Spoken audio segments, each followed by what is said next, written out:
안녕하세요. 승리학원 상명고 1학년 내신 담당했던 나탈리입니다. 이번 시험, 오늘 이제 영어 시험을 상명고등학교가 치렀고 바로 시험지를 학교 사이트에 올려줘서 확인을 지금 하고 있고요.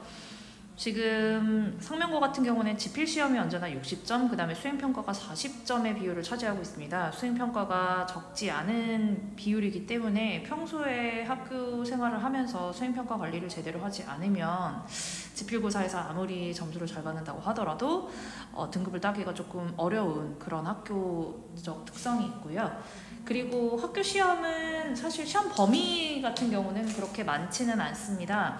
교과서 1과 그리고 플러스 모의고사 8개 지문, 그 다음에 보교재 지문이 15개 해서 수능 감잡기 지문으로 15개가 시험 범위에 포함이 되었습니다. 객관식 21문제, 서술형 6문제로 구성은 되어져 있었고요. 시험 난이도는 사실 그렇게 많이 어려운 편은 아니었습니다, 이번에. 그래서 조금 유형적인 특성이 있다면 원래 상명고가 어휘 퍼즐형 문제들을 잘 출시를 매번 시험 때마다 하는 경향이 있는데 이번에는 그 유형이 사라졌어요. 근데 완전 또 새로운 유형이 하나가 또 추가가 됐거든요. 그래서 이따가 뒷부분에서 설명을 드릴 거고, 일단 서술형 1번 같은 경우에 보시면 본문을 암기했다는 학생이 밑줄치 문장 A를 보기와 같이 작성을 했는데 단어 개수는 정확하지만 일부 잘못 쓴 단어들이 있다. 보기의 단어 수와 A의 우리말 뜻을 참고하여 바른 문장으로 다시 쓰시오 라는 문제였습니다. 해서 틀린 문장이 쓰여져 있어서 아이들을 이제 혼동을 주는 시도를 하는 문제죠. 근데 사실 교과서 암기를 통해서 저희가 이제 고등부 같은 경우는 승리에서는 전체 통암기는 사실상 불가능하고 중계권 학교들이 또 워낙에 범위가 많은 학교들이 있다 보니까 일단 기본적인 내신 스파는 빈칸과 어법 어휘 선택을 위주로 진행을 하고, 그 다음에 암기 같은 경우는 주요 문장 위주로 암기를 시키고 있습니다. 그래서 이번 여기 서술형 1번에서 나온 이 문장 같은 경우도 주요 문장으로 저희 학생들은 암기를 이제 달달 했던 문장이라서 아마 이 보기에 현혹되지 않고 암기 문장을 잘 써서 냈을 것으로 예상하고 있습니다. 그리고 다른 객관식 유형들은 사실 막 그렇게 어려운 수준들은 아니어서 다 평이한 수준이었고, 여기 11번 보시면 여기 이 유형 같은 경우에는 지금 A부터 E까지에 대한 설명으로 옳은 것을 모두 고르시오 라고 했는데 어법, 어휘, 영영풀이, 영작이 완전히 다 한 문제로 혼합이 되어 있는 그런 문형이에요. 그래서 일단은 1번 보기 같은 경우는 영영풀이, 그 다음에 2번 보기 같은 경우는 동의어, 3번 풀이 같은 경우에는 고치는 거, 어법 고치는 거, 그 다음에 4번 풀이 같은 경우에는 D랑 이제 본문 내에서의 대체할 수 있는 동의어, 그 다음에 5번 풀이 같은 경우에는 문장 변환, 전환을 쓸 수가 있어야만 어느 게 맞고 어느 게 틀린지를 고를 수 있는 그런 문형이었습니다. 그래서 사실 시간적으로도 조금 소요가 꽤 됐을 것으로 예상이 되어지고요. 일단 모두 고르시오라고 했는데 정답이 1개가 아니고 2개도 아니고 정답이 3개였어요. 그래서 정답은 1번, 2번, 3번이었는데 이거 같은 경우도 본문에 대한 숙지가 정확하게 이루어져야만 풀 수 있는 지문이었죠. 그래서 이게 이런 유형이 사실 어떻게 보면 좀 까다롭다면 까다로울 수 있는데 뭐 분석이라든지 분석 수업을 열심히 잘 들었고 그 다음에 내신 스파를 성실하게 했다면 크게 어려움은 없었을 것으로 생각이 됩니다. 영영풀이 같은 경우는 조금 혼란스러웠을 수 있지만 사실 영영풀이 안에 들어가 있는 문장이 아니라 단어 같은 경우도 뭐 그렇게 어려운 부분들은 아니어서 아마 이 부분들도 많이 맞았을 것 같은데, 여기서 이제 학생들이 조금 헷갈려 하는 부분이 일단 모두 고르시오라고 하면 당연히 정답을 2개라고 생각을 하거든요. 근데 이렇게 내신 문제에서 모두 고르시오에서 정답이 3개가 나온다. 5 선다 해서 정답이 3개다? 이런 경우가 흔치 않은 경우라서 조금 꽤 실점이 있었을지도 모르겠다라고 예상을 조심스럽게 할 수 있겠습니다. 그 다음에 13번 객관식 같은 경우에 제가 이제 이 문제가 앞에서 아까 말씀드렸던 기존에 내던 어휘 문제를 내지 않고 되게 특이한 유형을 냈다라고 말씀드렸던 그 유형인데요.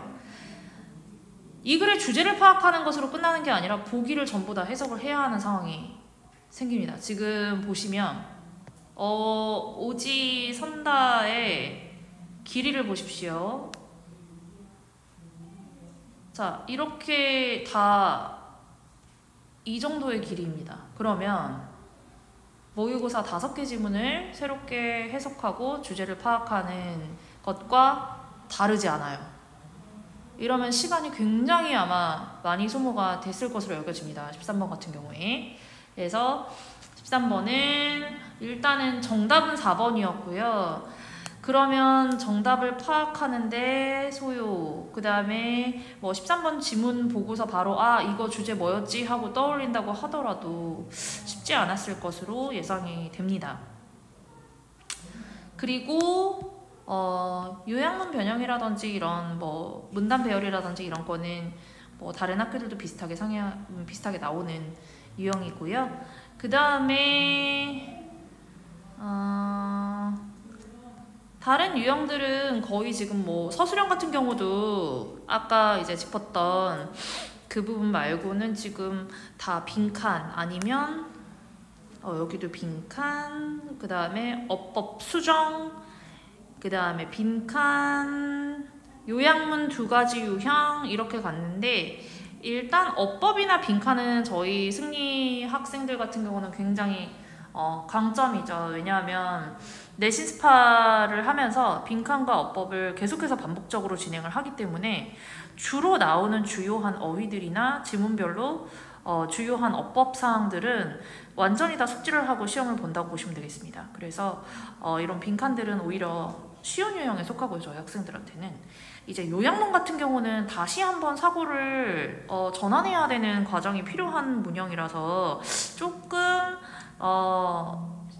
생각을 조금 더 해야 하는 그리고 또 어휘도 어느 정도 갖추고 있어야 채울 수 있는. 근데 지금 보시면 서술형 5번 같은 경우도 단어를 아예 그냥 줬어요.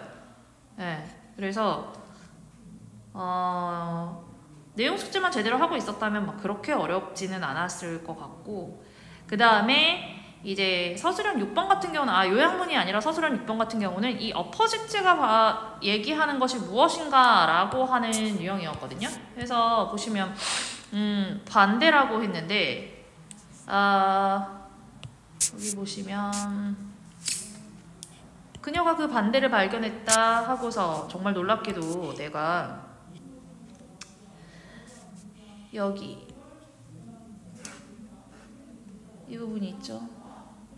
그래서 글자를 잘 못 읽는 환자들이 더 열정적인 독서자들이다 라고 하는 것을 발견을 했다라는 것인데, 밑에 보시면 그 반대라는 것은 하면서 피실험자들이 읽는 경향이 있다. 어떻게? 열정적으로. 이걸 부사형으로 써야 했죠. 그리고 뭐 하고 싶어 한다? 바로 뒤에 나오죠. 뒤에 보시면 대조적으로 그들이 더 책을 찾는다. 뭐에도 불구하고 이런 어려움에도 불구하고 해서 어형만 변형시키면 되는 부분이었거든요. 그래서 마지막 문장 같은 경우에 A 같은 경우는 enthusiastically 또는 passionately 또는 비슷한 뜻으로 유사 정답도 다 정답으로 쳐주는 부분이었어요. 그래서 부분 점수도 있고 하기 때문에 좀 여유 있는 그런 문제였다. 그 다음에 B 같은 경우는 동사 원형 들어가야 되는 자리라서 sick.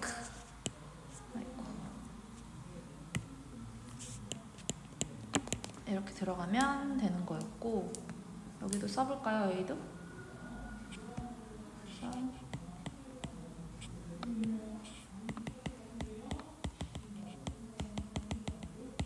달리 들어가고, 그 다음에 뒤에 부분 같은 경우는 이제 읽기의 어려움이라고 그냥 리딩이라고 써도 정답으로 쳐줬어요. 그리고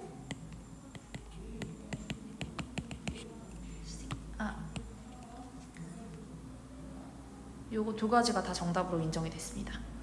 그래서 하나당 부분 점수 1점씩이었고요. 그래서 총점은 3점짜리였습니다. 그래서 난이도, 전반적인 난이도는 다른 문제들의 난이도는 크게 어려운 게 없었는데, 요런 킬링 문항들 때문에 시간 소요를 잡아먹는다든지 아니면 일부러 오답을 쓰도록 유도하는 약간 혼동을 주는 이런 문제라든지 이런 것들 때문에 아마 점수나 이제 등급들이 좀 갈리지 않았을까라고 예상을 해보고 있습니다. 네, 감사합니다.